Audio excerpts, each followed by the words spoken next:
Les données nous suggéraient à ce moment-là que probablement que ça ferait plus de mal que de bien. Et c'est le plus grand indice.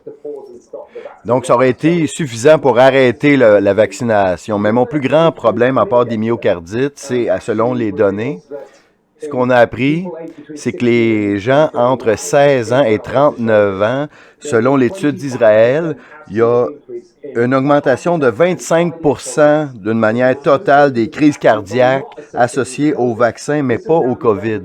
Et maintenant, ça a été refait, cette étude-là, en Floride. Voilà pourquoi le ministre de la Santé de la Floride est sorti pour dire que les gens de ce groupe d'âge-là ne devraient pas être vaccinés. Mais j'ai regardé ces données-là, j'ai parlé aux scientifiques à Israël, mais les signaux de danger sont pour tout le monde, pas juste ceux qui ont plus que 16 ans. Laisse-moi intervenir ici. Sachant ce qu'on sait maintenant, est-ce que le vaccin est sorti trop rapidement sans les avoir testés de manière correcte à cause de la pandémie? Je crois que oui, mais Laura, j'ai de la misère à croire que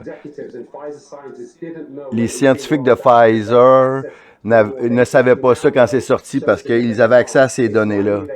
Donc, probablement, ils savaient ça. C'est ce qui veut dire que il va y avoir une enquête dans le futur qui va nous montrer que le vaccin n'aurait jamais dû sortir en premier lieu.